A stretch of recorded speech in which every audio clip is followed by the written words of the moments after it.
Energy manipulator. Introduction. Stop.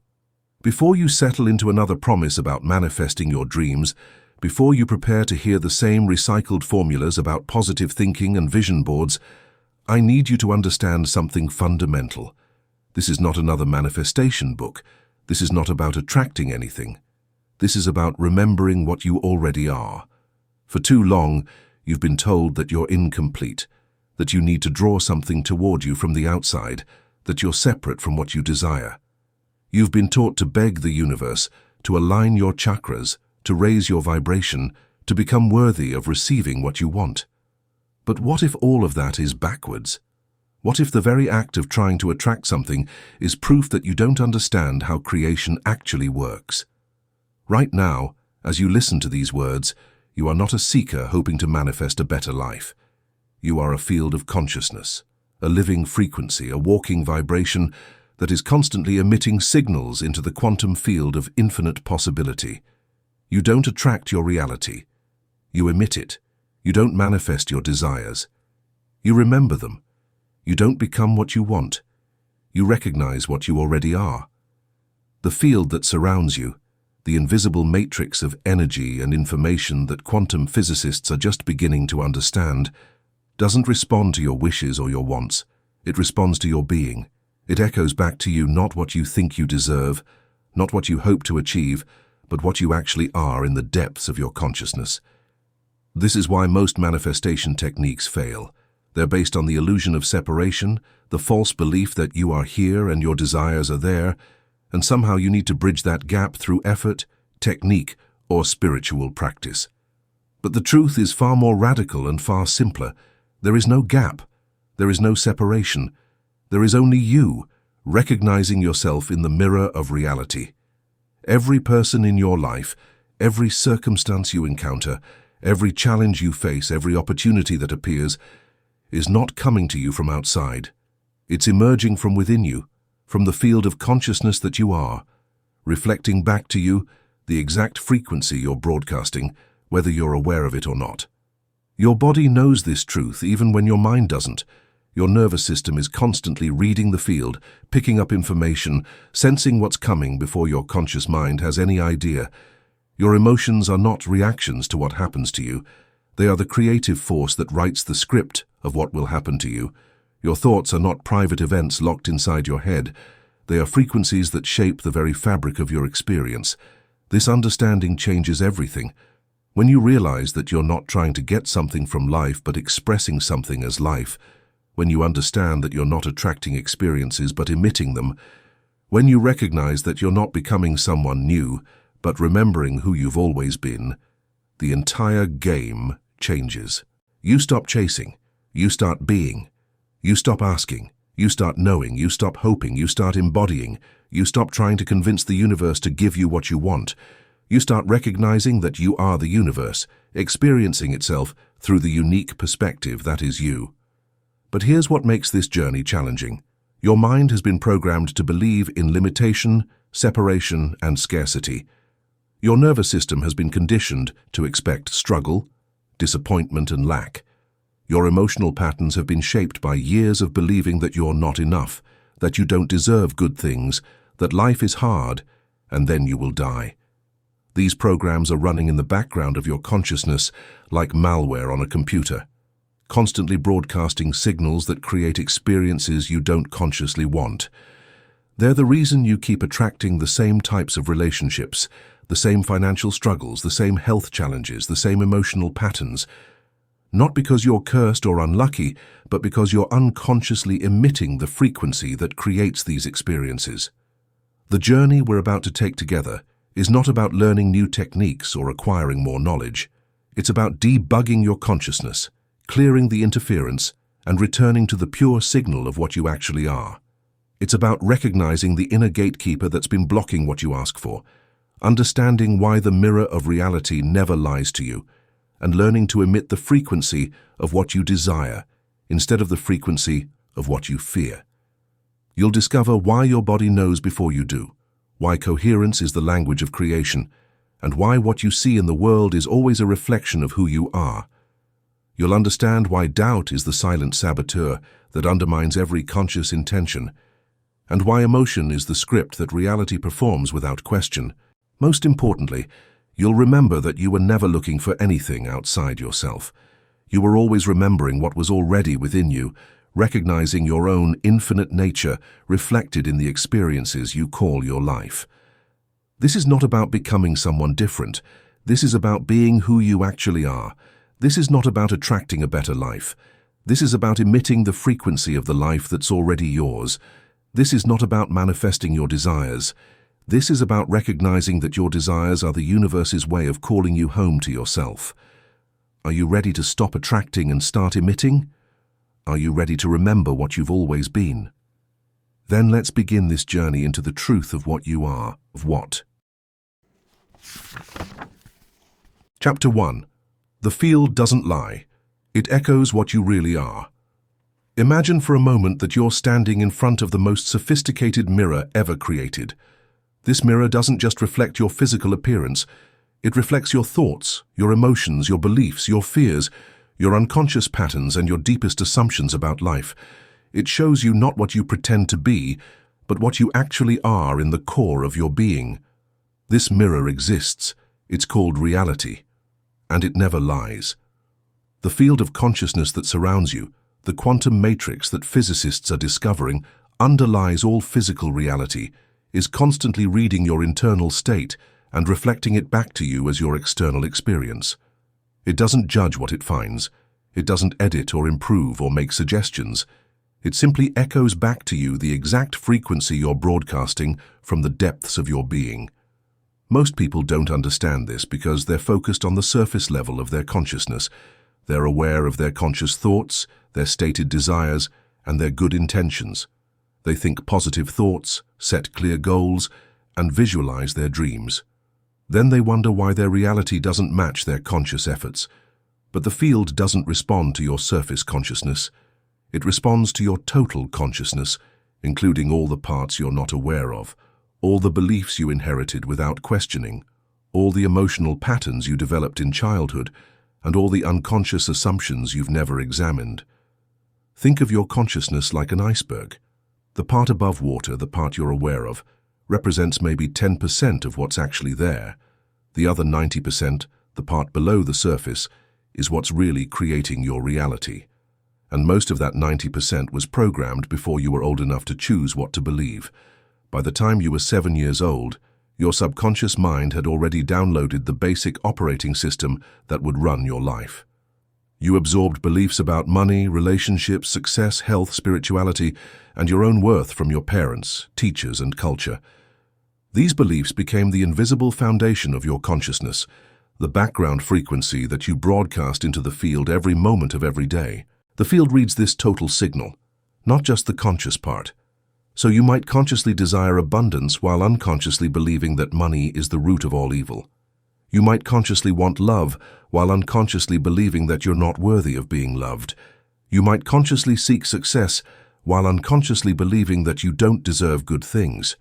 The field doesn't care about the contradiction. It simply reflects back to you the strongest, most consistent signal you're broadcasting. And usually the unconscious signal is much stronger than the conscious one because it's been running longer, it's more deeply embedded, and it's reinforced by emotional charge. This is why people can spend years doing affirmations, visualizations, and manifestation techniques without seeing significant changes in their lives. They're trying to override a deeply embedded program with surface-level thoughts. It's like trying to change the direction of a massive ship by blowing on the sails while the engine is running full speed in the opposite direction. But here's the beautiful thing about understanding how the field works. Once you recognize that your reality is always reflecting your consciousness back to you, you can use your reality as a diagnostic tool. You can look at what's showing up in your life and work backwards to understand what you must be broadcasting from the unconscious levels of your being. If you keep attracting partners who don't appreciate you, there's something in your consciousness that doesn't appreciate you. If you keep experiencing financial struggle, there's something in your consciousness that believes in scarcity. If you keep having health challenges, there's something in your consciousness that's out of harmony with vitality and well-being. This isn't about blame or judgment. It's about empowerment. Because if your consciousness is creating your reality, then changing your consciousness can change your reality. But you have to work at the level where the real programming exists, not just at the surface level of conscious thought. The field is incredibly precise. It doesn't make mistakes. It doesn't play favorites. It doesn't have good days and bad days. It simply reflects back to you exactly what you are, moment by moment, with mathematical accuracy. When you understand this, you stop being a victim of circumstances and start being a conscious creator of them. But the field also responds to authenticity. When you stop pretending to be something you're not and start being what you actually are, when you stop trying to convince yourself and others that you're different from what you are and start accepting yourself as you are, something magical happens. The field begins to reflect back to you the truth of your being rather than the lies you've been telling yourself. This is why self-acceptance is so powerful. Not because it makes you complacent, but because it stops the internal conflict that creates chaotic signals in the field. When you're at war with yourself, when part of you wants one thing and another part wants something else, when you're trying to be someone you're not, you broadcast mixed signals. And mixed signals create mixed results. But when you come into alignment with yourself, when you accept what is while choosing what you want to become, when you stop fighting against your current reality and start working with it, your signal becomes clear and coherent. And a clear, coherent signal creates clear, coherent results. The field doesn't lie because it can't lie. It's a perfect mirror reflecting back to you exactly what you are. The question is not whether the field is working. The question is whether you're willing to look honestly at what it's showing you about yourself. Your relationships are showing you how you relate to yourself. Your financial situation is showing you your beliefs about worth and value. Your health is showing you your relationship with life force and vitality. Your career is showing you how you express your gifts and talents.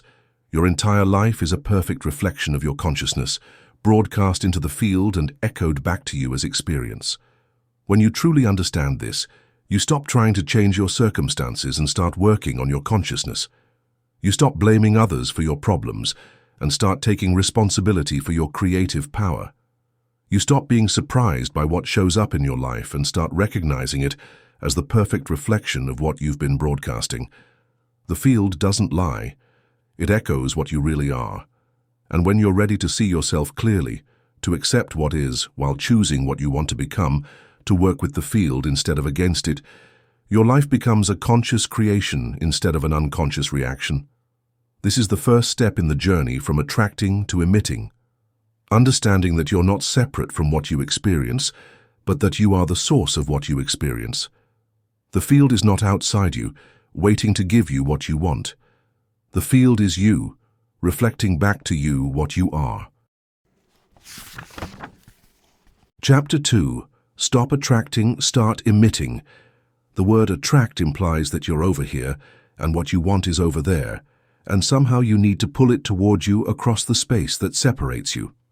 This fundamental misunderstanding has led millions of people down a path of spiritual struggle, trying to become worthy enough, vibrationally aligned enough, or energetically clear enough to draw their desires from some external source.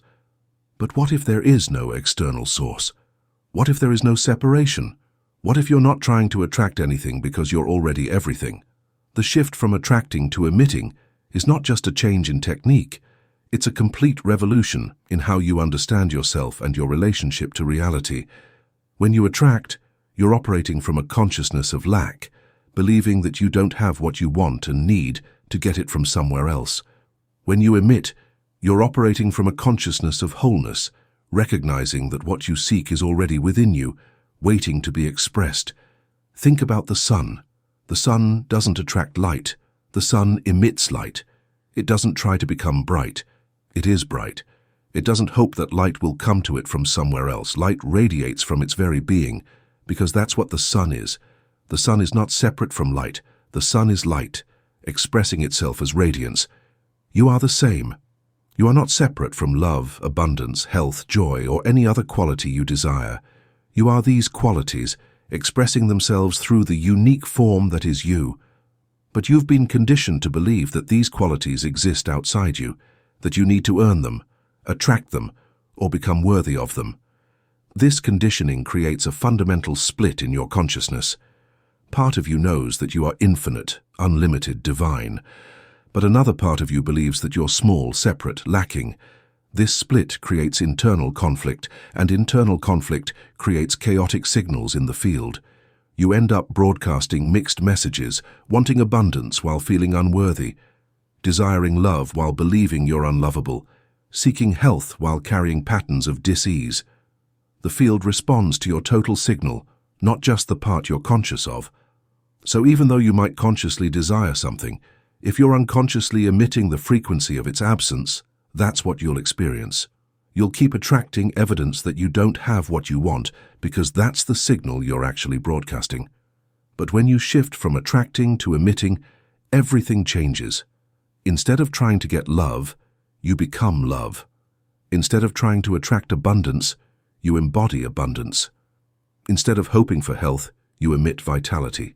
You stop asking the universe to give you what you want and start expressing what you are. This shift requires a fundamental change in identity. You must stop seeing yourself as a separate being trying to get something from life and start recognizing yourself as life itself, expressing through the unique perspective that is you. You must stop believing that you're incomplete and start knowing that you're whole. You must stop thinking that you need to become something and start being what you already are. But here's where most people get confused. They think that emitting means pretending to have what they don't have, acting as if their problems don't exist or denying their current circumstances. But that's not emitting. That's performing. And the field can tell the difference. True emitting comes from a deep recognition of what you actually are beneath all the conditioning, all the programming, all the false beliefs about limitation and separation. It comes from touching the place within you that has never been hurt, never been lacking, never been anything other than perfect, whole, and complete. This place exists in everyone. It's the part of you that existed before you learned to doubt yourself, before you absorbed limiting beliefs, before you forgot your true nature. It's the part of you that is connected to the infinite field of possibility, that knows itself as one with all that is, that recognizes no separation between itself and what it desires. When you emerge from this place, you're not trying to convince yourself or anyone else that you're something you're not. You're expressing what you've always been. You're not forcing a feeling or faking a vibration. You're allowing your true nature to shine through the clouds of conditioning that have been obscuring it. This is why authenticity is so important in the process of conscious creation. You can't emit what you don't genuinely feel. You can't broadcast a frequency that isn't actually present in your consciousness, but you can clear away the interference that's blocking your natural frequency. You can release the beliefs that contradict your true nature. You can heal the wounds that are distorting your signal. The process of learning to emit instead of attract is really a process of remembering who you are. It's about peeling away the layers of false identity that have accumulated over the years and returning to the truth of your being. It's about recognizing that you are not a human being having a spiritual experience, but a spiritual being having a human experience. When you truly understand this, you stop trying to get things from the universe and start expressing yourself as the universe. You stop asking for what you want and start being what you want. You stop hoping that your life will change and start changing your life by changing what you emit. This doesn't mean that you stop having desires or goals. It means that you approach them from a completely different place. Instead of wanting something because you don't have it, you want it because it's a natural expression of what you are. Instead of trying to attract it from outside, you allow it to emerge from within. Instead of working to become worthy of it, you recognize that you already are it. The shift from attracting to emitting is the shift from separation to unity, from lack to wholeness, from becoming to being. It's the recognition that you are not separate from what you desire, but that your desires are the universe's way of calling you home to yourself. When you emit instead of attract, you stop waiting for permission from the external world to be who you are. You stop looking for validation that you're worthy of good things. You stop trying to earn your place in the cosmic order. You simply begin to express the truth of what you are, and the field responds by reflecting that truth back to you as your lived experience. This is not a mental exercise or a visualization technique. This is a fundamental shift in how you exist in the world. When you walk into a room emitting confidence, people feel it. When you approach your work emitting passion, it shows in your results. When you enter relationships emitting love, you experience love. When you live your life emitting abundance, abundance becomes your natural state. The beautiful thing about emitting is that it's effortless once you understand it. You don't have to work to emit what you are any more than the sun has to work to emit light. It's your natural state. The effort comes from trying to be something you're not, from attempting to attract what you believe you lack, from struggling to become worthy of what you already are. When you stop attracting and start emitting, you discover that you've been carrying within you everything you've been seeking outside yourself. You realize that you are the love you've been looking for, the abundance you've been chasing, the peace you've been hoping to find. You understand that your desires were never about getting something you didn't have, but about expressing something you've always been. This is the secret that changes everything. You are not incomplete. You are not lacking. You are not separate from what you desire.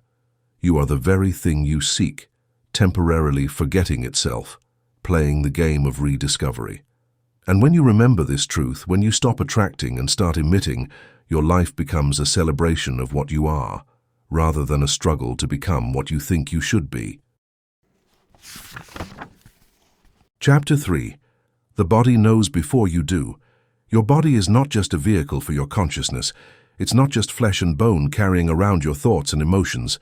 Your body is a sophisticated antenna, constantly tuning into frequencies that your mind hasn't even registered yet. It's reading the field, picking up information, sensing what's coming before your conscious awareness has any idea what's happening. Right now, as you listen to these words, your body is processing thousands of pieces of information that your mind is completely unaware of. Your nervous system is detecting subtle changes in electromagnetic fields. Your cells are responding to quantum fluctuations. Your intuitive centers are picking up signals from the morphic field that connects all consciousness. Your body knows things that your mind hasn't figured out yet. This is why you sometimes get a feeling about someone before you've had a chance to analyze them logically. This is why you sometimes know that something is about to happen before there's any rational reason to expect it. This is why you sometimes feel drawn to make a decision that doesn't make sense to your mind, but turns out to be exactly right. Your body is reading information from the field and translating it into sensation, intuition, and knowing. But most people have been trained to ignore their body's intelligence. We live in a culture that worships the mind and treats the body as an inconvenient necessity. We've been taught to override our body's signals, to push through fatigue, to ignore pain, to suppress emotions, to think our way through problems instead of feeling our way through them. This disconnection from body wisdom is one of the main reasons why people struggle with conscious creation. They're trying to manifest from their minds while their bodies are broadcasting a completely different signal. They're thinking positive thoughts while their nervous systems are locked in patterns of fear and stress. They're visualizing abundance while their cells are vibrating with scarcity and lack. The body doesn't lie. It can't pretend to feel something it doesn't feel. It can't fake a vibration or perform an emotion. When your body is tense, it's broadcasting tension into the field. When your body is relaxed, it's emitting peace. When your body is contracted with fear, that's the signal the field receives. When your body is expanded with joy, that's what gets reflected back to you. This is why working with the body is so crucial for anyone who wants to become a conscious creator. You can't just think your way into a new reality. You have to embody it. You have to feel it in your cells, breathe it into your nervous system, and allow it to become your physical reality before it can become your external reality. Your body is also where your unconscious programming lives. Every belief you absorbed as a child, every trauma you experienced, every pattern you developed is stored in your cellular memory. These patterns continue to run automatically, broadcasting their signals into the field, whether you're aware of them or not. When you were young, and someone told you that you weren't good enough, your body absorbed that message and created a physical pattern of not good enoughness. When you experienced rejection or abandonment, your nervous system developed strategies to protect you from feeling that pain again. When you learned that the world was dangerous or that you couldn't trust people, your body created patterns of hypervigilance and contraction. These patterns are still running in your system, creating the background frequency that shapes your reality. They're why you might consciously want success, but unconsciously sabotage yourself when you get close to achieving it. They're why you might desire love, but find yourself pushing people away when they get too close. They're why you might want abundance but feel guilty or anxious when money comes to you. The good news is that your body is also where transformation happens. Because the body exists in the present moment, it's where you can interrupt old patterns and install new ones. When you bring conscious awareness to your physical sensations, when you breathe into areas of tension and contraction, when you allow yourself to feel what you've been avoiding, you create the possibility for those patterns to shift. Your body is constantly giving you feedback about your vibrational state. When you're aligned with your truth, your body feels open, relaxed, and energized. When you're out of alignment, your body feels tense, contracted, and depleted. When you're moving toward what serves you, your body feels expansive and alive. When you're moving away from your path, your body feels heavy and resistant. Learning to read these signals is like developing an internal GPS system that can guide you toward the experiences you want to create. Your body knows when you're in the presence of someone who's good for you. It knows when an opportunity is aligned with your highest good. It knows when you're about to make a decision that will serve you, and when you're about to make one that won't. But you have to slow down enough to listen. You have to create space between stimulus and response so you can feel what your body is telling you. You have to trust that your body's intelligence is at least as valuable as your mind's analysis. You have to be willing to follow your body's guidance, even when it doesn't make logical sense. This is particularly important when you're working to create something new in your life. Your mind might have all kinds of ideas about how things should unfold, but your body knows the path of least resistance. Your mind might be attached to a specific timeline, but your body knows divine timing. Your mind might be focused on the goal, but your body knows the next step. When you learn to work with your body's intelligence instead of against it, creation becomes much more effortless. Instead of forcing outcomes through willpower and mental effort, you allow them to emerge through embodied knowing and intuitive action. Instead of pushing against resistance, you follow the flow that your body can sense, but your mind can't see. Your body is also where you can practice emitting the frequency of what you want to create before it shows up in your external reality. You can breathe abundance into your cells. You can feel love in your heart center. You can embody confidence in your posture and movement. You can practice being what you want to become until it becomes your natural state. This embodied practice is far more powerful than mental visualization because it engages your entire system. When your body believes something is true, your mind follows. When your nervous system is calibrated to a new frequency, your thoughts and emotions naturally align with that frequency. When your cells are vibrating with the energy of what you desire, the field has no choice but to reflect that energy back to you. The body knows before you do because it's connected to intelligence that transcends the limitations of the thinking mind. It's plugged into the quantum field, the morphic field, the field of infinite possibility. It's reading information from dimensions that your rational mind can't access. It's your direct connection to the wisdom of the universe. When you learn to trust your body's knowing, to follow its guidance, to work with its intelligence instead of overriding it, you discover that you have access to information and insight that can guide you toward the life you're meant to live. You realize that you don't have to figure everything out with your mind because your body already knows the way. Chapter 4. Coherence is the language of creation.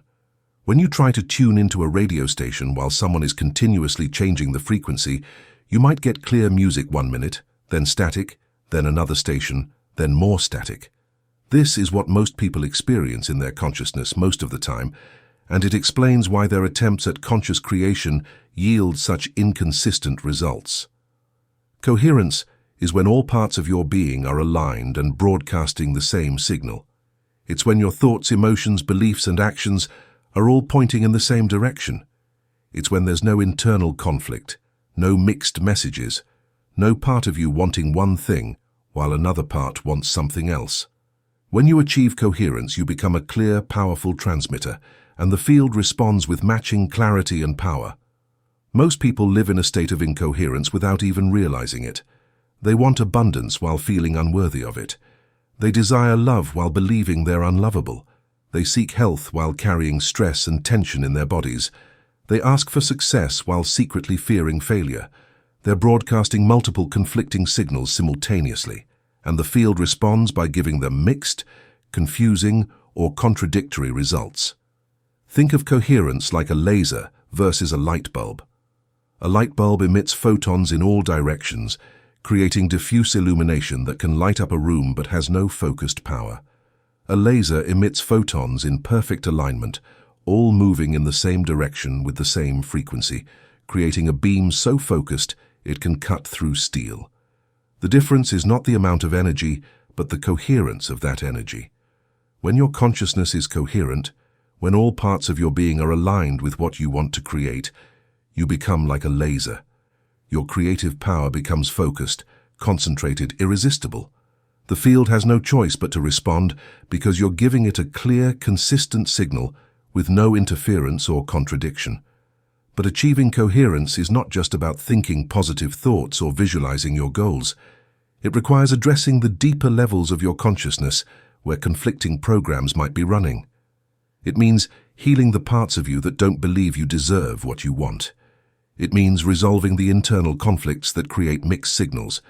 It means bringing all aspects of your being into alignment with your conscious intentions. Your heart is the key to coherence.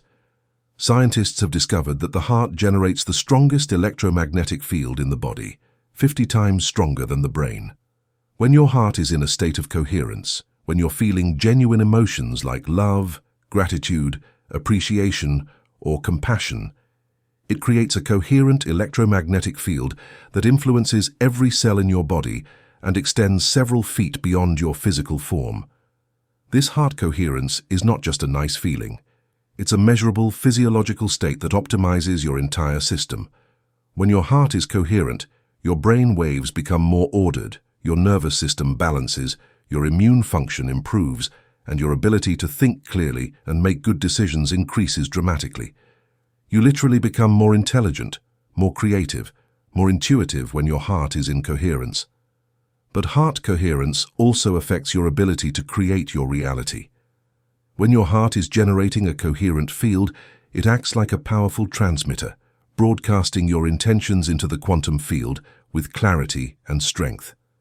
The field responds to this coherent signal by organizing circumstances, opportunities, and synchronicities that match your heart's true desires. This is why gratitude is such a powerful creative force. When you feel genuine gratitude, your heart naturally moves into coherence. You're not trying to get something you don't have. You're appreciating what you do have. This creates a coherent signal of abundance and appreciation that the field reflects back to you as more experiences to be grateful for. Love works the same way. When you're in a genuine state of love, not trying to get love but expressing love, your heart creates a coherent field that attracts loving experiences. You're not broadcasting need or lack. You're emitting the frequency of love itself, and the field responds by bringing you more opportunities to experience and express love. But coherence goes beyond just positive emotions. It's about alignment between all levels of your being. Your conscious mind might want success, but if your subconscious mind believes you don't deserve it, you're not coherent. Your heart might desire love, but if your body is contracted with fear of intimacy, you're not coherent. Your spirit might know you're infinite, but if your ego believes you're limited, you're not coherent.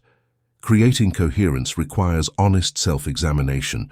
You have to look at the places where you're divided against yourself, where different parts of you want different things, where your conscious desires conflict with your unconscious programming. You have to be willing to feel the emotions you've been avoiding, to examine the beliefs you've never questioned, to heal the wounds that are creating internal discord. This process isn't always comfortable, but it's essential for anyone who wants to become a powerful conscious creator.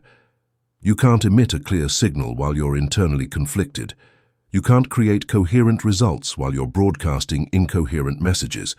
You have to do the inner work to bring all parts of yourself into alignment. One of the most effective ways to create coherence is through what scientists call heart-focused breathing. When you breathe slowly and deeply while focusing your attention on your heart center, you naturally begin to generate heart coherence. As you practice this regularly, you train your system to maintain coherence even in challenging situations. You can enhance this practice by adding genuine feelings of appreciation, gratitude, or love while you're breathing into your heart. Think of someone or something you truly appreciate. Feel that appreciation in your heart as you breathe. Allow that feeling to expand throughout your entire being. This creates a coherent field that extends beyond your body and influences your environment. Another powerful practice is to regularly check in with yourself and ask, am I coherent right now? Are all parts of me aligned with what I say I want? If you notice incoherence, if you feel internal conflict or mixed emotions about your desires, take time to explore what's creating the discord. Often, simply bringing awareness to the conflict begins to resolve it. Coherence is also about integrity, about aligning your actions with your values, your words with your beliefs, your outer life with your inner truth.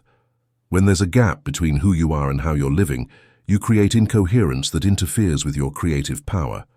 The field responds to your total signal, not just your intentions, so living in integrity is essential for clear creation. When you achieve coherence, when all parts of your being are aligned and broadcasting the same signal, something magical happens.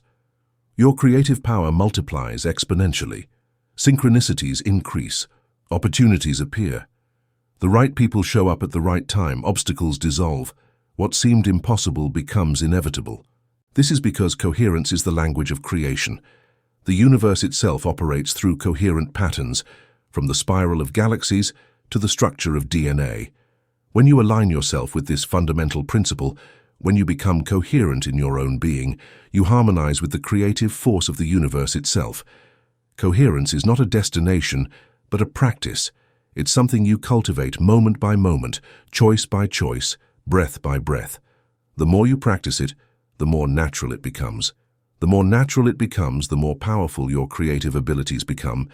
And the more powerful your creative abilities become, the more your life becomes a conscious expression of your deepest truth and highest potential. Chapter 5. What you see is who you are. Look around your life right now. Look at the people in your relationships, the circumstances of your work, the state of your health, the condition of your finances, and the quality of your daily experiences. What you're seeing is not random. It's not happening to you. It's not the result of luck, fate, or external forces beyond your control. What you see is who you are, reflected back to you with perfect precision by the field of consciousness that responds to your every thought, feeling, and belief. This is perhaps the most challenging truth for most people to accept because it requires taking complete responsibility for everything in your experience. It means acknowledging that the difficult people in your life are reflecting something within you. It means recognizing that your financial struggles are mirroring your internal relationship with abundance. It means understanding that your health challenges are expressing some form of dis-ease in your consciousness.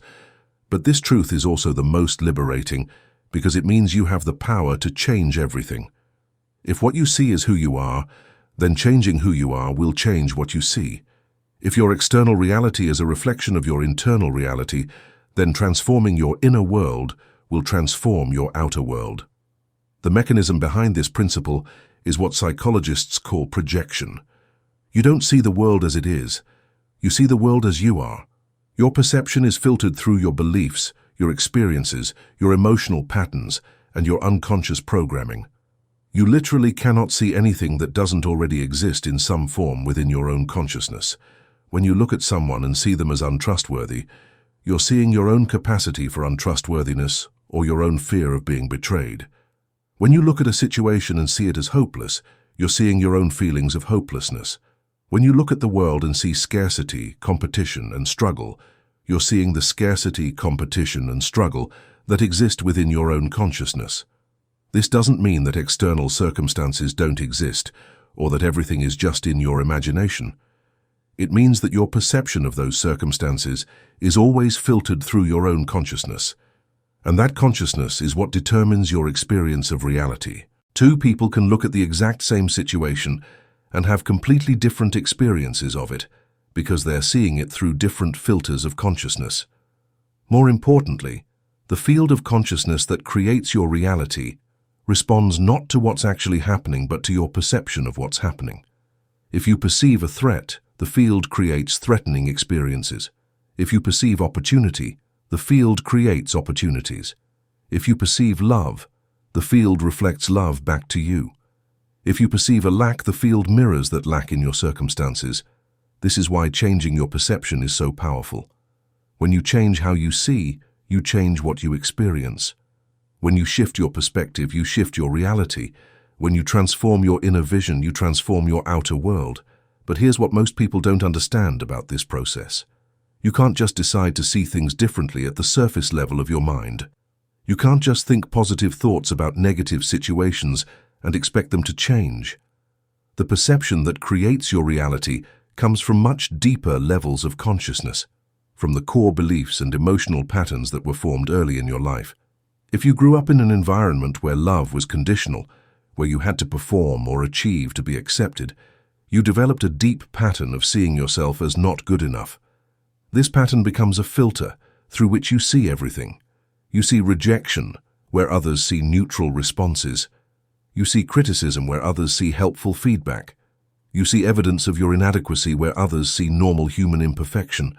This filter doesn't just affect how you interpret events, it actually creates events that confirm your perception. Because you expect rejection, you unconsciously behave in ways that invite rejection. Because you believe you're not good enough, you unconsciously sabotage yourself when success comes too close. Because you see yourself as unworthy, you unconsciously attract people and situations that treat you as unworthy. The field responds to your deepest beliefs about yourself and life, not to your conscious desires or positive affirmations. If you believe at the core level that life is hard, that people can't be trusted, that you have to struggle to survive, that good things don't last, the field will create experiences that confirm these beliefs, regardless of what you consciously want. But the beautiful thing about understanding this principle is that it gives you a roadmap for transformation. Your external reality becomes a diagnostic tool that shows you exactly what's happening in your internal reality. Every person who triggers you is showing you something about yourself that needs healing. Every situation that frustrates you reveals a belief that needs examining. Every pattern that repeats in your life is pointing to a program that needs updating. When someone treats you with disrespect, instead of focusing on their behavior, you can ask yourself, how do I treat myself with disrespect? Where in my life do I not honor my own worth? When you keep attracting financial struggle, instead of blaming the economy or your circumstances, you can explore your deep beliefs about money, success, and your own value. This inner work is not about blame or self-criticism. It's about recognition and healing. When you see that your external reality is reflecting your internal reality, you can begin to work with the source instead of just trying to change the symptoms. You can heal the wounds that are creating the patterns. You can update the beliefs that are generating the experiences. You can transform the consciousness that is projecting the reality. As you do this work, as you heal the places within you that have been creating unwanted experiences, you'll notice that your external reality begins to shift. People start treating you differently, not because you're trying to change them, but because you're no longer broadcasting the frequency that invited their previous behavior. Opportunities start appearing, not because you're working harder, but because you're no longer blocking them with limiting beliefs. Relationships become more harmonious, not because others have changed, but because you're no longer projecting your own inner conflicts onto them. This process requires radical honesty with yourself. You have to be willing to see how you might be contributing to the very situations you complain about. You have to be willing to own the parts of yourself that you've been projecting onto others. You have to be willing to take responsibility for your role in creating your reality, even when it's uncomfortable to do so. But this honesty is also incredibly empowering because it reveals that you have far more control over your experience than you ever imagined. If what you see is who you are, then becoming who you want to be will change what you see. If your reality is a reflection of your consciousness, then evolving your consciousness will evolve your reality. The people in your life are mirrors, showing you aspects of yourself that you might not otherwise see. The situations you encounter are feedback, revealing the beliefs and patterns that are operating beneath your conscious awareness. The challenges you face are invitations, calling you to grow beyond the limitations that have been creating those challenges. You become a conscious producer of your circumstances rather than a victim of them when you realize that what you see is who you are. You begin to alter yourself instead of attempting to change the world. You begin to embody what you want instead of struggling against what you don't want. You look within for the ability to change instead of searching outside for someone to blame. This is the ultimate responsibility and the ultimate freedom. You are not at the mercy of external forces.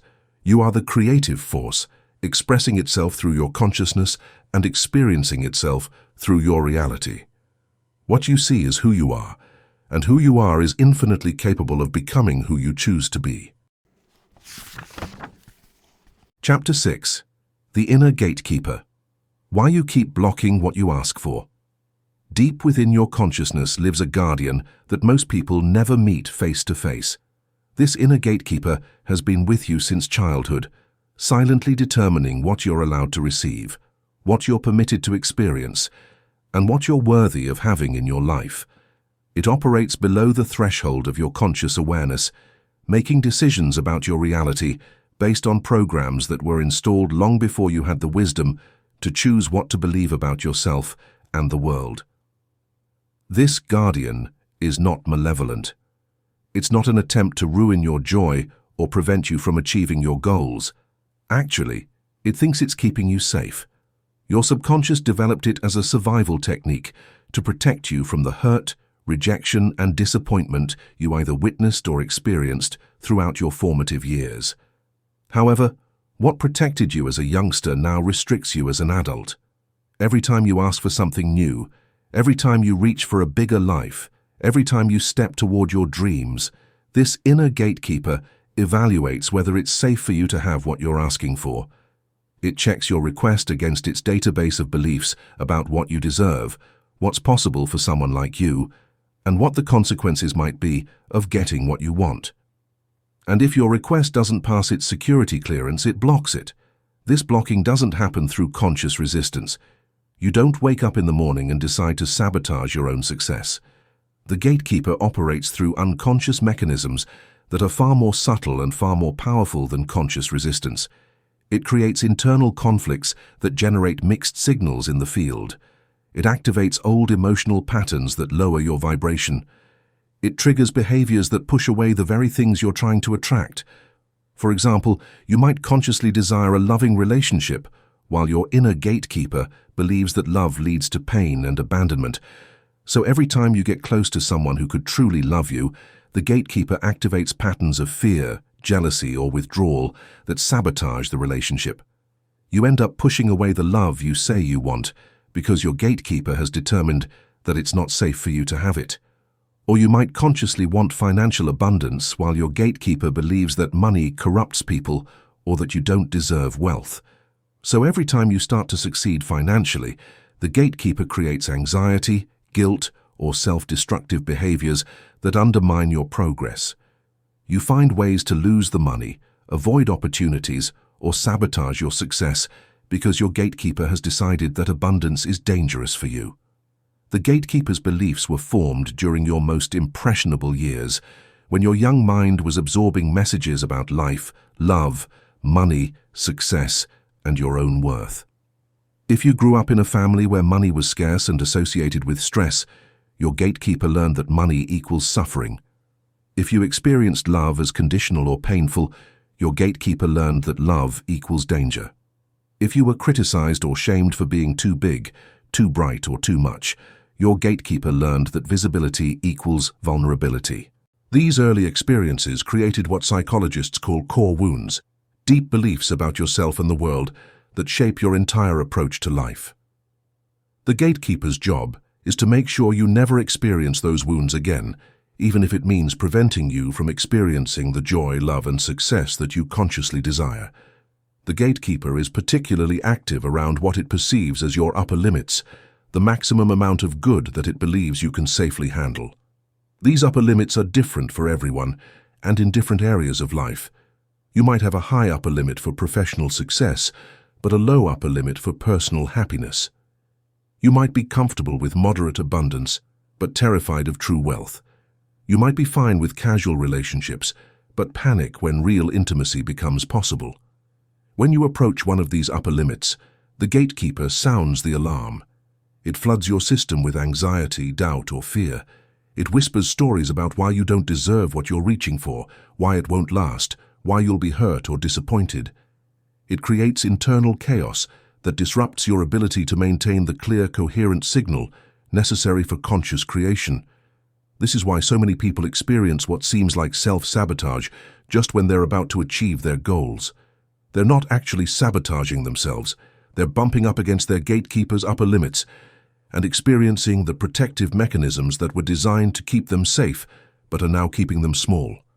The key to working with your inner gatekeeper is not to fight it or try to override it, but to understand it, appreciate its protective intention, and gently expand its definition of what's safe for you. This requires developing a relationship with this part of yourself, acknowledging its concerns, and gradually proving to it that you can handle more good in your life without being destroyed by it. The best strategy to collaborate with your gatekeeper is to determine your boundaries in various spheres of your life. Examine your relationships, economics, health, creativity, and happiness to see where you often reach a ceiling. Observe your thoughts, emotions, and actions as you get closer to these boundaries. What stories are in your head? Which feelings are most prevalent in your body? What behaviors do you find yourself engaging in that prevent you from reaching your full potential? You can start talking to the aspect of yourself that is causing these patterns once you've recognized them. You can find out what your gatekeeper is attempting to keep you safe from. You can investigate the initial events that taught it to be afraid of visibility, abundance, love, or success. While politely stating that you are no longer the defenseless child in need of that degree of protection, you might express gratitude for its protection. Compassion and patience are necessary for this procedure. For years or maybe decades, your gatekeeper has been faithfully carrying out its duties. Just because your conscious mind has decided it wants something else doesn't mean it will change its programming overnight. You must demonstrate to it that it is safe for you to have more, be more, and receive more by your constant behavior and experiences. You can do this by gradually expanding your comfort zone in small, manageable increments. If your gatekeeper has an upper limit around money, you might start by allowing yourself to receive small amounts without guilt or anxiety. If it has limits around love, you might practice receiving compliments or affection without deflecting or withdrawing. If it has limits around success, you might celebrate small wins without minimizing them or waiting for the other shoe to drop. As you prove to your gatekeeper that you can handle these smaller expansions without being hurt or destroyed, it begins to relax its vigilance. It starts to update its database of what's safe for you. It gradually raises your upper limits, allowing you to receive more of what you desire without triggering its protective mechanisms. Working with your inner gatekeeper also involves healing the original wounds that created its protective programming. This might require therapy, energy work, or other forms of healing that help you process and integrate the experiences that taught you to fear your own power and potential. As these wounds heal, the gatekeeper's need to protect you from them diminishes. The ultimate goal is not to eliminate your inner gatekeeper, but to transform it from a fearful protector into a wise guardian that supports your highest good.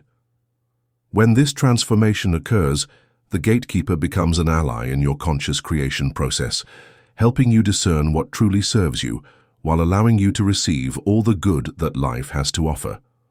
Understanding and working with your inner gatekeeper is essential for anyone who wants to become a powerful conscious creator. Until you address this unconscious level of resistance, you'll continue to block what you ask for, sabotage what you create, and limit yourself to a fraction of what's actually possible for you.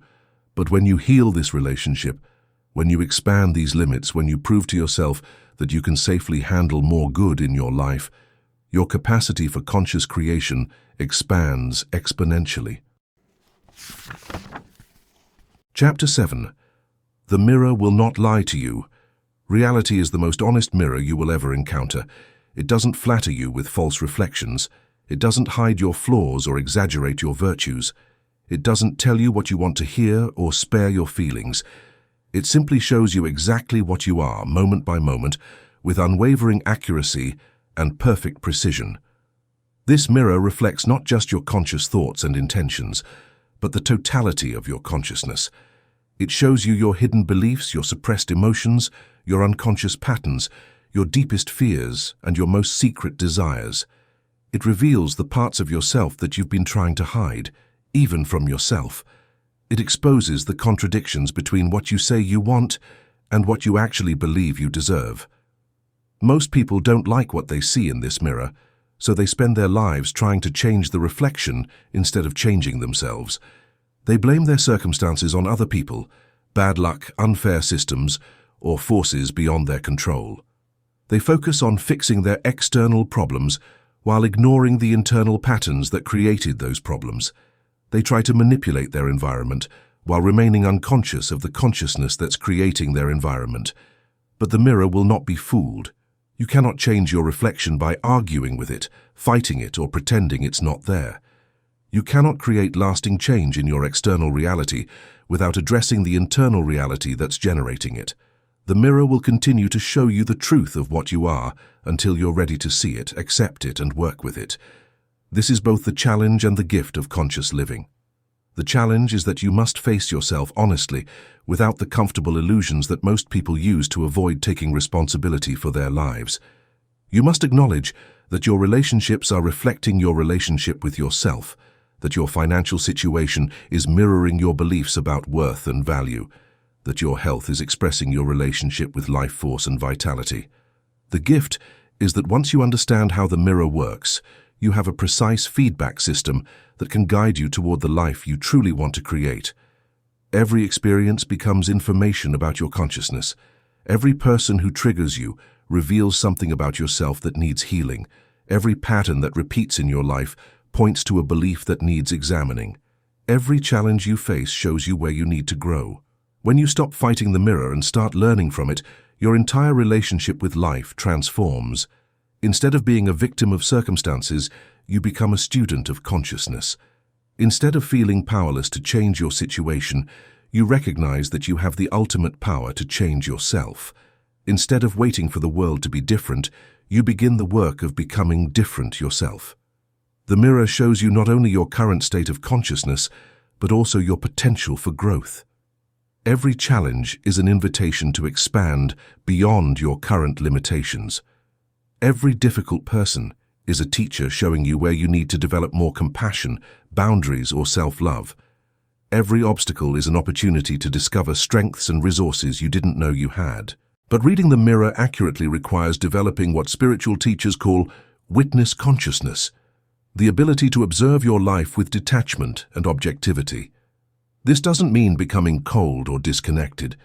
It means developing the capacity to see your patterns without being completely identified with them, to recognize your reactions without being overwhelmed by them, to understand your role in creating your experiences without drowning in guilt or self-blame. This witness consciousness allows you to see the deeper patterns beneath surface events. You begin to notice that the same types of conflicts arise in different relationships, that similar challenges appear in various areas of your life, and that certain themes repeat across different circumstances. These patterns are not coincidences. They are your consciousness expressing itself consistently across multiple contexts. For example, if you notice that you consistently attract people who don't appreciate your efforts, the mirror is showing you that you don't fully appreciate yourself. If you keep experiencing financial stress, despite working hard, the mirror is revealing beliefs about scarcity, unworthiness, or the relationship between effort and reward that exist in your consciousness. If you repeatedly find yourself in situations where you feel powerless, the mirror is reflecting places where you've given your power away to others or to circumstances. The mirror also shows you your growth and evolution. As you do the inner work to heal old wounds, update limiting beliefs, and expand your consciousness, you'll notice that your external reality begins to shift accordingly. People start treating you differently because you're treating yourself differently. Opportunities appear because you're no longer blocking them with unconscious resistance. Relationships become more harmonious because you're no longer projecting your inner conflicts onto others. This feedback loop between inner and outer reality is one of the most powerful tools for conscious development. It allows you to track your progress not just through how you feel internally, but through how your life unfolds externally. When you see positive changes in your circumstances, you know that real transformation is occurring at the level of consciousness. When you notice old patterns still playing out, you know there's more work to be done. But the mirror requires patience and persistence to read accurately. Sometimes there's a delay between inner shifts and outer manifestations. Sometimes things get worse before they get better, as old patterns surface to be healed. Sometimes the mirror shows you things about yourself that are difficult to accept or acknowledge. The key is to trust the process and continue doing the inner work, even when the external results aren't immediately visible. The mirror also reflects your relationship with truth itself. If you're committed to seeing yourself clearly, to acknowledging your role in creating your reality, to taking responsibility for your consciousness, the mirror will show you exactly what you need to see to continue growing. But if you're invested in maintaining illusions about yourself or your life, if you're more committed to being right than to being free, the mirror will reflect that resistance back to you as confusion, stagnation, or repeated patterns. One of the most profound aspects of working with the mirror is learning to see the perfection in what appears to be imperfection. Every experience, even the difficult ones, serves your evolution in some way. Every person who challenges you is helping you develop qualities you need to cultivate. Every obstacle you encounter is strengthening capacities that will serve you in the future. The mirror shows you not just what is, but what's possible when you learn to work with what is. This doesn't mean becoming passive or accepting harmful situations. It means understanding that your external circumstances are always giving you information about your internal state and opportunities for growth.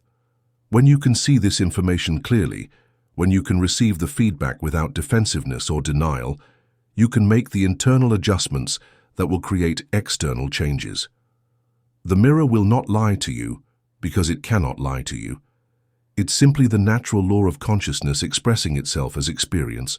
Your thoughts, beliefs, emotions, and expectations create a vibrational frequency that the field of consciousness reflects back to you as your lived reality. This process is as reliable and impersonal as any physical law. Understanding this gives you tremendous power because it means you can change your reality by changing your consciousness. But it also requires tremendous honesty because it means you must face the truth about what your consciousness has been creating. The mirror will show you exactly where you are, so you can choose where you want to go. When you embrace the mirror as your teacher, rather than fighting it as your enemy, when you use it as a tool for growth rather than a source of blame, when you trust its feedback rather than denying its reflections, you discover that it's the most valuable ally you could have on your journey of conscious creation. It will never lie to you, never mislead you, never tell you what you want to hear instead of what you need to know. The mirror is always available, always accurate, always reflecting the truth of your consciousness back to you as your experience. The question is not whether the mirror is working. The question is whether you're ready to see what it's showing you and use that information to become who you're capable of being. Chapter 8. Visualize like you already are, not like you're still waiting. Most people approach visualization from a place of lack, creating mental movies of what they don't have, imagining scenarios that exist somewhere in the future, painting pictures of a life that's different from the one they're currently living. This approach, while well-intentioned, actually reinforces the very separation and scarcity that keep their desires from manifesting.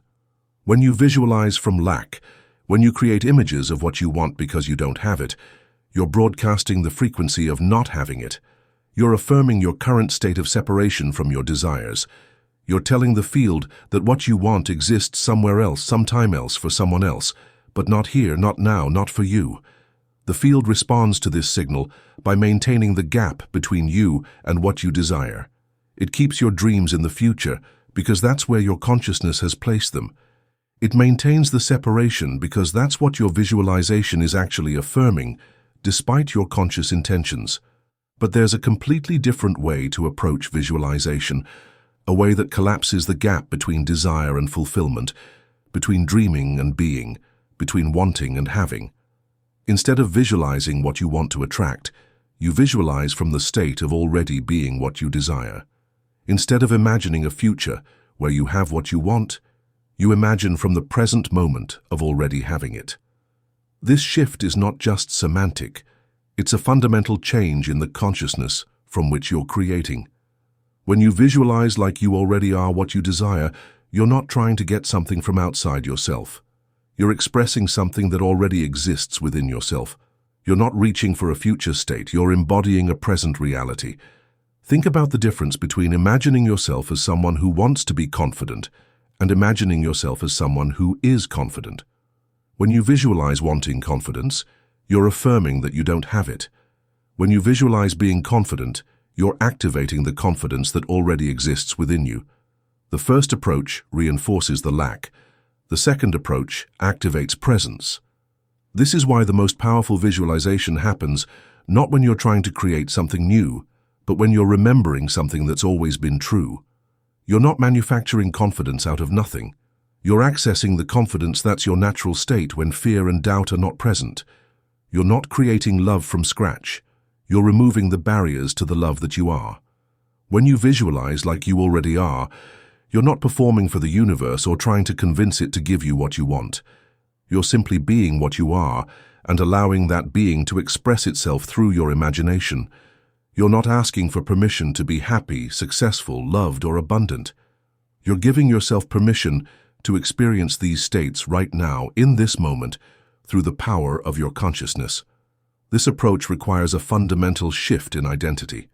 You must stop seeing yourself as someone who lacks what you desire and start recognizing yourself as someone who already is what you desire.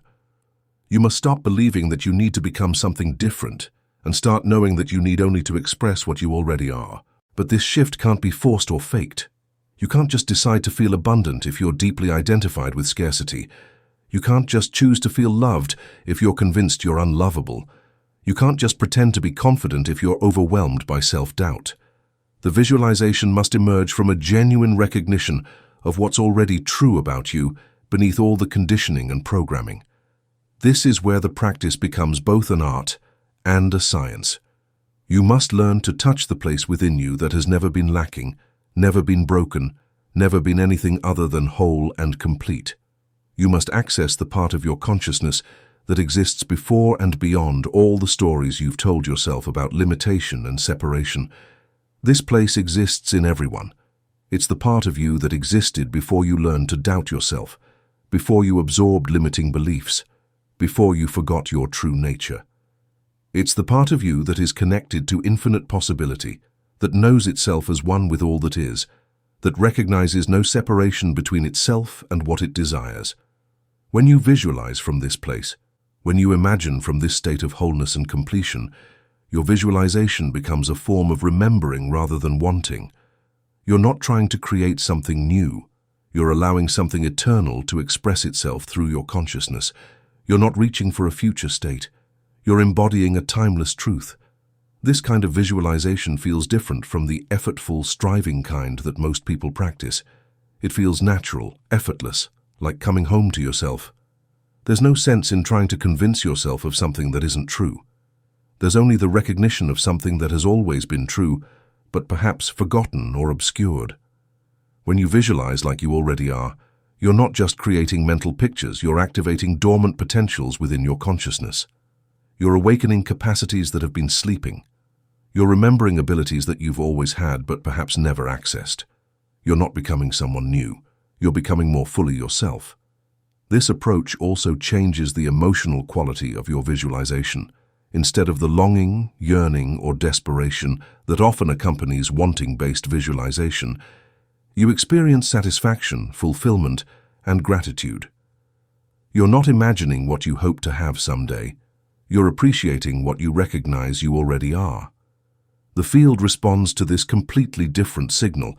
Instead of receiving a broadcast of lack and separation, it receives a transmission of wholeness and presence. Instead of maintaining the gap between you and your desires, it begins to collapse that gap. Instead of keeping your dreams in the future, start bringing them into the present. But perhaps most importantly, this kind of visualization changes you in the process. When you regularly spend time in the consciousness of already being what you desire, that consciousness begins to stabilize as your natural state. You don't just visualize confidence occasionally, you begin to embody confidence consistently. You don't just imagine abundance during meditation, you start to live from abundance throughout your day. This is the real power of visualizing like you already are. It's not just a technique for manifesting external results. It's a practice for embodying your true nature, for expressing your highest potential, for living from the truth of what you are rather than the illusion of what you lack. When you master this approach, visualization becomes less about getting something you want and more about being someone you are. It becomes less about changing your circumstances and more about expressing your essence. It becomes less about attracting a better life and more about emanating the life that's already yours. Chapter 9. Emotion is the script, reality just performs it. If you want to understand how reality is created, don't look at thoughts, don't analyze beliefs, don't study visualization techniques. Look at emotion.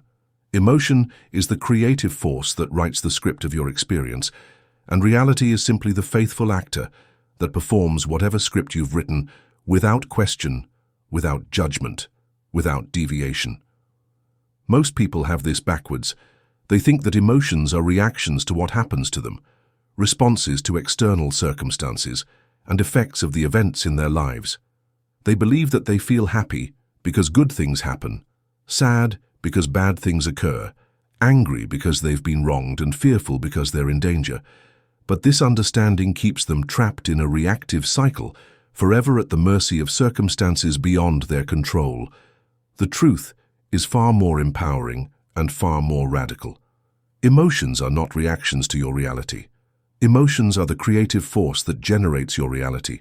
You don't feel abundant because you have money. You have money because you feel abundant.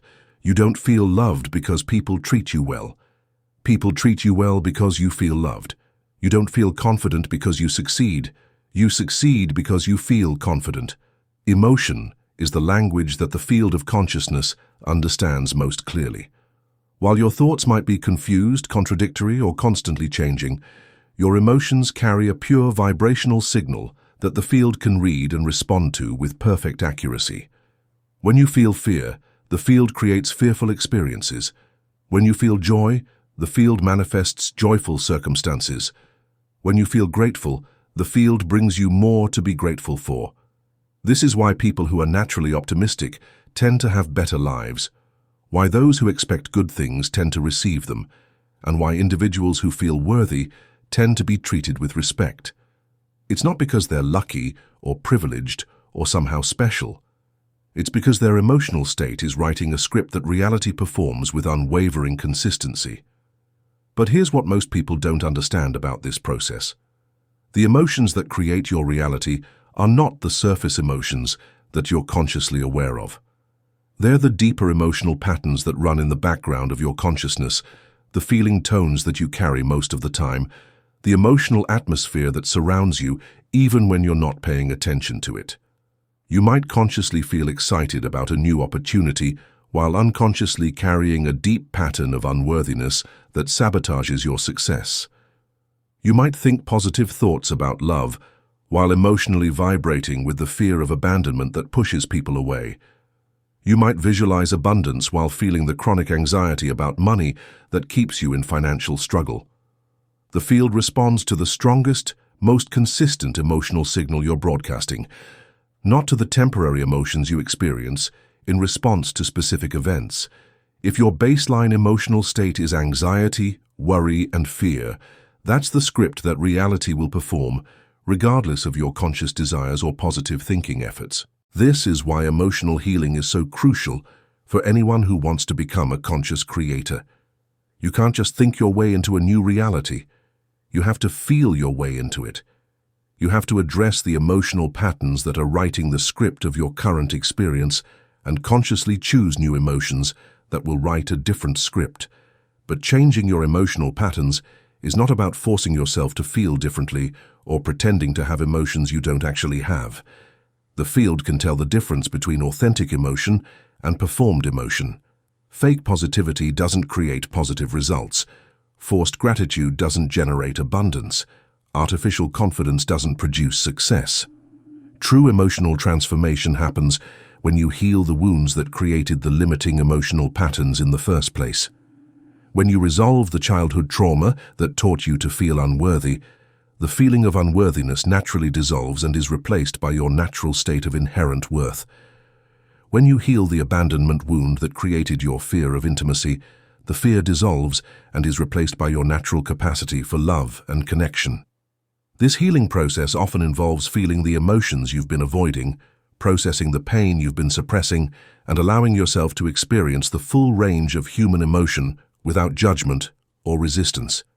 Paradoxically, the willingness to feel difficult emotions fully often allows them to transform and release, making space for more positive emotions to emerge naturally. As you heal these deeper patterns, as you clear the emotional debris that's been writing unwanted scripts in your life, you begin to access your natural emotional states. Beneath all the conditioning and programming, beneath all the wounds and fears, you are naturally joyful, naturally loving, naturally confident, naturally abundant. These are not emotions you need to create. They are emotions you need to uncover. When you operate from these natural emotional states, when you feel from the truth of what you are rather than the illusion of what you lack, your emotional script changes dramatically. Instead of writing stories of struggle, limitation, and separation, you begin to write stories of ease, possibility, and connection. Instead of creating experiences that confirm your wounds, you start generating experiences that reflect your wholeness. The field responds to this new emotional script by performing a completely different reality. Opportunities appear that match your new emotional state. People show up who resonate with your transformed energy. Circumstances align that support your elevated emotional frequency.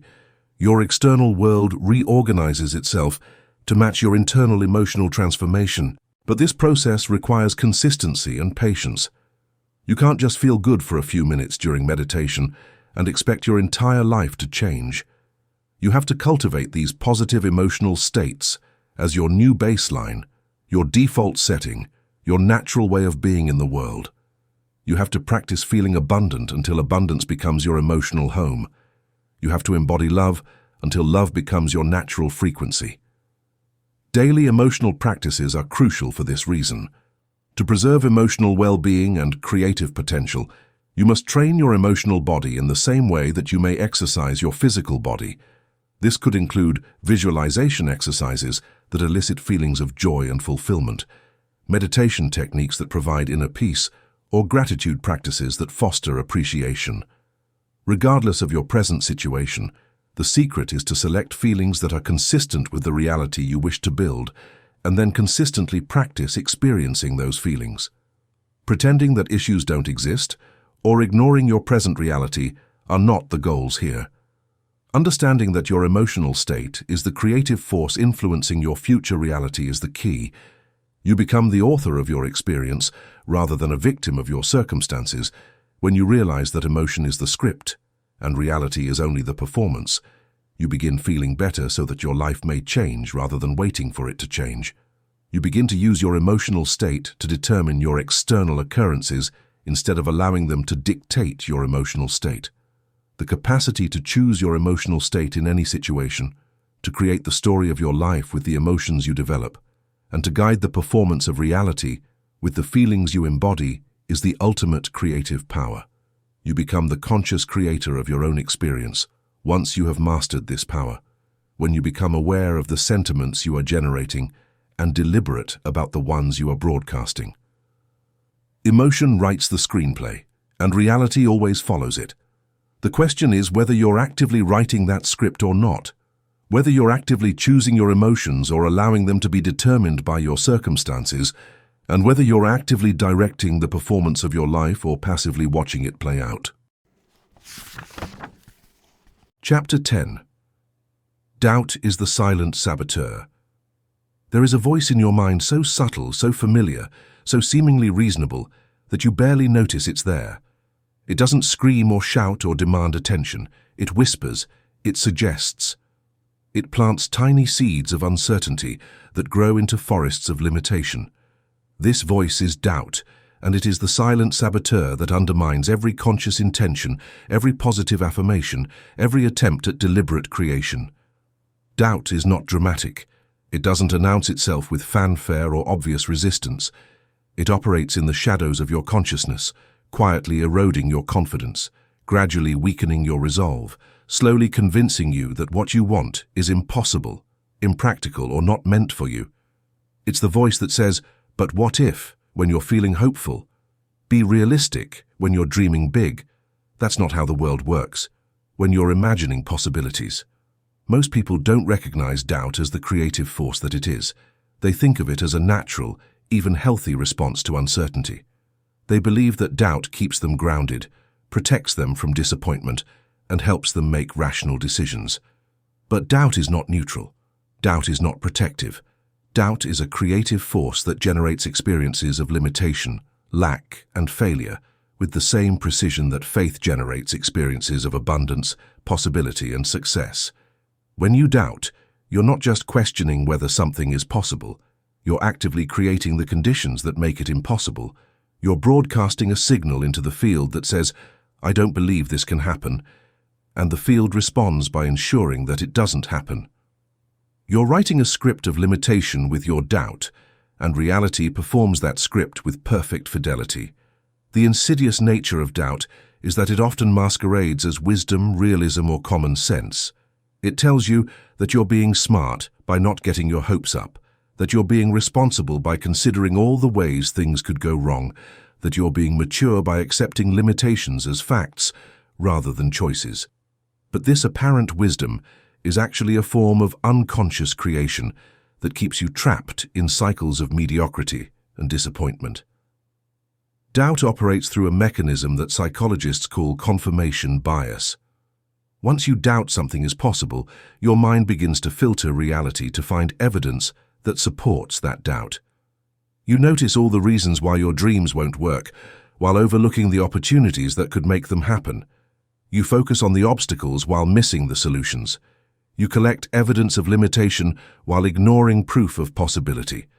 This selective perception becomes a self-fulfilling prophecy. The more evidence you gather that supports your doubt, the stronger your doubt becomes.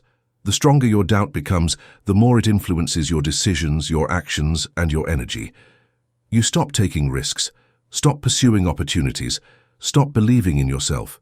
You create the very limitations that your doubt predicted, then point to those limitations as proof that your doubt was justified. But doubt is not based on objective reality. It's based on past programming, inherited beliefs, and conditioned responses that were installed in your consciousness long before you had the wisdom to choose what to believe. The doubt that tells you that you can't have what you want is often the same doubt that your parents, teachers, or culture carried about their own possibilities. You've inherited their limitations and made them your own. The voice of doubt often sounds like the voice of reason, because it's been with you for so long that you've mistaken it for your own inner wisdom. But true inner wisdom doesn't limit possibilities. It expands them. True wisdom doesn't focus on why things can't work. It explores how they might work. True wisdom doesn't protect you from disappointment by preventing you from trying. It encourages you to try while helping you learn from whatever results you create. Recognizing doubt as the saboteur that it is requires developing the ability to distinguish between the voice of doubt and the voice of genuine inner guidance. Doubt always speaks in terms of limitation, impossibility, and fear. It always focuses on what could go wrong, what you lack, and what you can't do. Inner wisdom speaks in terms of possibility, growth, and love. It focuses on what could go right, what you have to offer, and what you're capable of becoming. Doubt also has a particular feeling tone that you can learn to recognize. It feels heavy, contracting, discouraging. It drains your energy and dampens your enthusiasm. It makes you feel small, powerless, and separate from your desires. Inner wisdom feels light, expanding, and encouraging. It energizes you and ignites your passion. It makes you feel capable, powerful, and connected to infinite possibility. Once you learn to recognize doubt, you can begin to work with it consciously instead of being unconsciously controlled by it. This doesn't mean fighting doubt or trying to eliminate it completely. Resistance to doubt often strengthens it. Instead, you can acknowledge doubt when it arises, thank it for its concern, and then choose to focus on possibility instead of limitation. You can also question the assumptions that doubt is based on. When doubt tells you that something is impossible, you can ask, according to whom? Based on what evidence? Is this actually true, or is this just a belief I've inherited? When doubt warns you about potential failure, you can ask, what if I succeed? What if this works out better than I can imagine? What if my doubt is wrong? The most powerful antidote to doubt is not positive thinking, but positive experience. Every time you take action despite your doubt and create a positive result, you weaken doubt's hold on your consciousness. Every time you prove to yourself that you're more capable than your doubt suggested, you build evidence for possibility instead of limitation. Every time you succeed at something you doubted was possible, you expand your sense of what's available to you. This is why it's so important to start with small steps when you're working to overcome doubt. If you've been doubting your ability to create abundance, start by creating small amounts of money in unexpected ways. If you've been doubting your worthiness of love, start by receiving small gestures of kindness and appreciation. If you've been doubting your creative abilities, start by expressing your creativity in low-risk ways. As you accumulate evidence that contradicts your doubt, as you prove to yourself that you're more powerful than your limitations suggest, as you demonstrate that possibilities exist beyond what your doubt can see, your relationship with doubt begins to change. You stop automatically believing everything it tells you. You start questioning its authority. You begin to recognize it as one voice among many, not the voice of ultimate truth. The goal is not to eliminate doubt completely, but to prevent it from being the dominant voice in your consciousness. Some degree of discernment and careful consideration is healthy and appropriate. But when doubt becomes the primary filter through which you see possibilities, when it becomes the default response to new opportunities, when it becomes the voice that makes your decisions for you, it has become a saboteur that limits your life far more than it protects it. Doubt is the silent saboteur because it operates below the threshold of conscious awareness, quietly undermining your creative power while convincing you that it's helping you. But when you bring doubt into the light of consciousness, when you recognize it as a choice rather than a fact, when you understand it as a creative force rather than a protective mechanism, you can begin to choose faith over doubt, possibility over limitation, expansion over contraction. The field responds to whatever you believe most strongly, and doubt is a form of belief. When you doubt, you're believing in limitation. When you have faith, you're believing in possibility. The choice is always yours, moment by moment, thought by thought, belief by belief.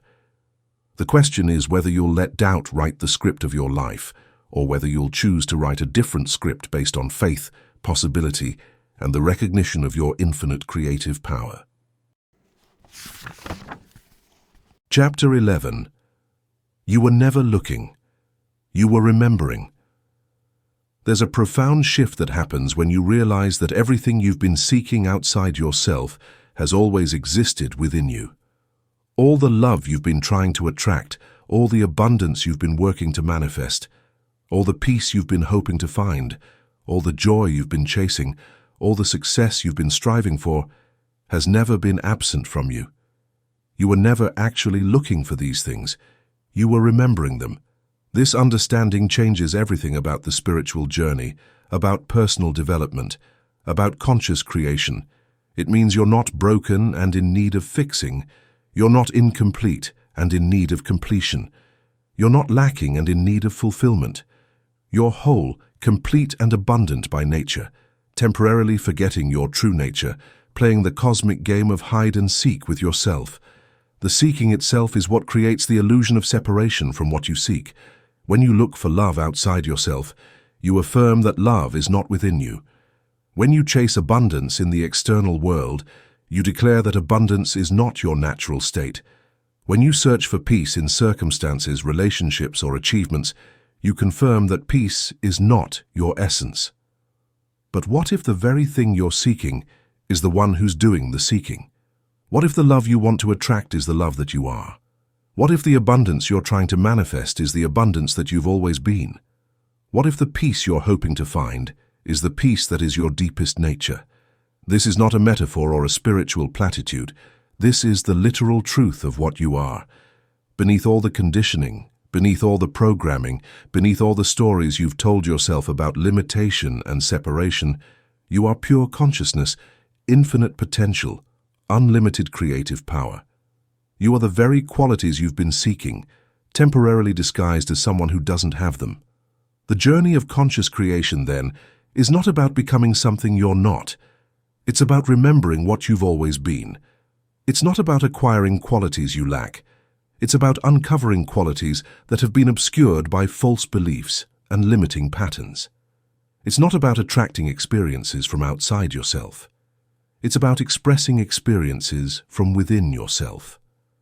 This remembering process often begins with glimpses, moments when the veil of separation temporarily lifts and you experience yourself as you truly are. Maybe it's a moment of profound love when you feel connected to all of life. Maybe it's an experience of creative flow when you feel like a channel for infinite intelligence. Maybe it's a time of deep peace when you recognize the stillness that is your essence. Chapter 11. You were never looking. You were remembering. There's a profound shift that happens when you realize that everything you've been seeking outside yourself has always existed within you. All the love you've been trying to attract, all the abundance you've been working to manifest, all the peace you've been hoping to find, all the joy you've been chasing, all the success you've been striving for, has never been absent from you. You were never actually looking for these things. You were remembering them. This understanding changes everything about the spiritual journey, about personal development, about conscious creation. It means you're not broken and in need of fixing. You're not incomplete and in need of completion. You're not lacking and in need of fulfillment. You're whole, complete and abundant by nature, temporarily forgetting your true nature, playing the cosmic game of hide and seek with yourself. The seeking itself is what creates the illusion of separation from what you seek. When you look for love outside yourself, you affirm that love is not within you. When you chase abundance in the external world, you declare that abundance is not your natural state. When you search for peace in circumstances, relationships, or achievements, you confirm that peace is not your essence. But what if the very thing you're seeking is the one who's doing the seeking? What if the love you want to attract is the love that you are? What if the abundance you're trying to manifest is the abundance that you've always been? What if the peace you're hoping to find is the peace that is your deepest nature? This is not a metaphor or a spiritual platitude. This is the literal truth of what you are. Beneath all the conditioning, beneath all the programming, beneath all the stories you've told yourself about limitation and separation, you are pure consciousness, infinite potential, unlimited creative power. You are the very qualities you've been seeking, temporarily disguised as someone who doesn't have them. The journey of conscious creation, then, is not about becoming something you're not. It's about remembering what you've always been. It's not about acquiring qualities you lack. It's about uncovering qualities that have been obscured by false beliefs and limiting patterns. It's not about attracting experiences from outside yourself. It's about expressing experiences from within yourself. This remembering process often begins with glimpses, moments when the veil of separation temporarily lifts and you experience yourself as you truly are. Maybe it's a moment of profound love when you feel connected to all of life. Maybe it's an experience of creative flow when you feel like a channel for infinite intelligence. Maybe it's a time of deep peace when you recognize the stillness that is your essence. The process of remembering is often gradual, happening in layers as you're ready to receive each new level of truth about yourself. You might first remember that you are loved, then that you are love itself. You might first remember that you are supported, then that you are the support. You might first remember that you are blessed, then that you are the blessing. Each layer of remembering brings you closer to the ultimate recognition, that you are not separate from the creative force of the universe, but are that force expressing itself through the unique perspective that is you. You are not a wave separate from the ocean, but the ocean expressing itself as a wave. You are not a ray separate from the sun, but the sun expressing itself as a ray. This remembering is not a one-time event, but an ongoing process of awakening to deeper and deeper levels of truth about your nature. Each day offers new opportunities to remember who you are, to express what you are, to embody the truth that you've temporarily forgotten. Each challenge becomes an invitation to remember your power. Each relationship becomes a mirror reflecting your love. Each experience becomes a canvas for expressing your creativity. The ultimate remembering is the recognition that there was never anything to seek because you were never actually lost. There was never anything to find because you were never actually missing. There was never anything to become because you were never actually incomplete. You were always whole, always perfect, always exactly what you were seeking, just temporarily playing the game of forgetting so you could experience the joy of remembering. When this remembering becomes complete, when you fully recognize yourself as the source of what you seek, the seeking ends and the being begins. You stop trying to attract your good and start expressing your good. You stop working to manifest your desires and start embodying your desires. You stop hoping for a better life and start living the life you've always had.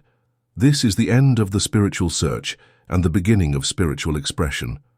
This is the completion of the journey and the commencement of the dance. This is the moment when you realize that you were never looking for anything outside yourself. You were always just remembering what you've always been, what you've always had, what you've always been capable of expressing. You were never looking, you were remembering.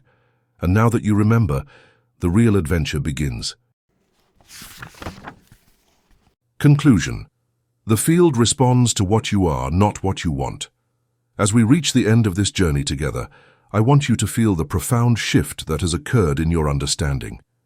You began this audiobook believing that manifestation was about attracting things from outside yourself, about convincing the universe to give you what you want, about becoming worthy enough or aligned enough to receive your desires. You're ending it with the recognition that you are not separate from what you seek, that you are the field that creates your reality, that you are the consciousness that manifests as your experience. This is not just a change in technique or strategy.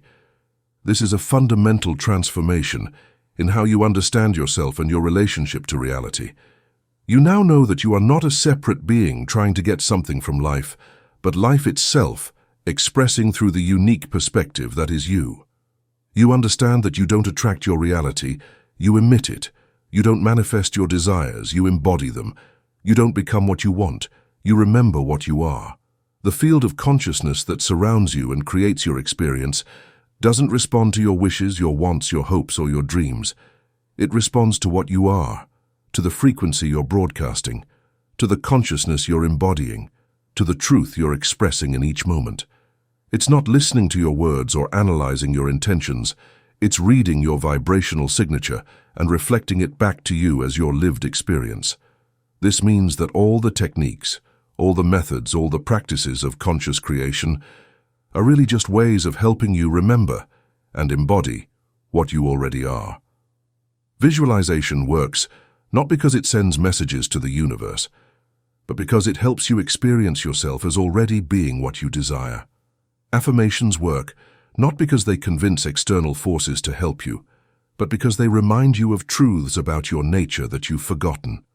Gratitude works not because it makes you more deserving, but because it aligns you with the abundance that you are.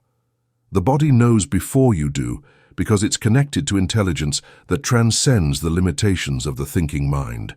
It's reading the field, sensing what's coming, picking up information from dimensions that your rational mind can't access. When you learn to trust your body's wisdom, to follow its guidance, to work with its intelligence, you discover that you have access to a guidance system that can navigate you toward the experiences you're meant to have. Coherence is the language of creation because the universe itself operates through coherent patterns and principles.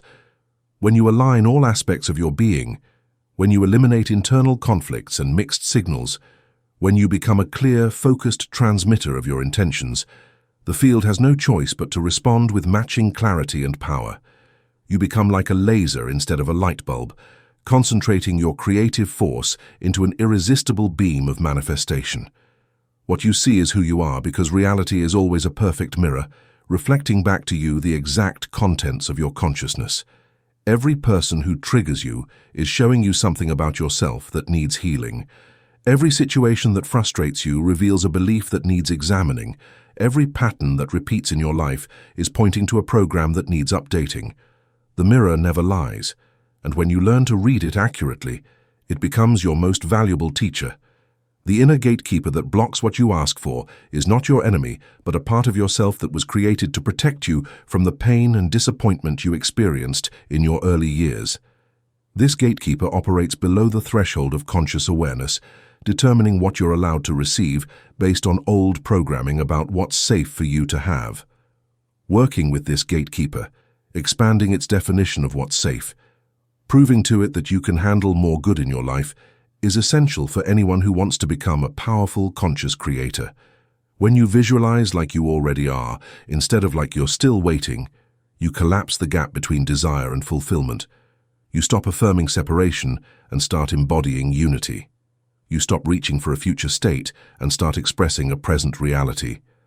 This shift transforms visualization from a technique for getting something you don't have into a practice for being what you already are.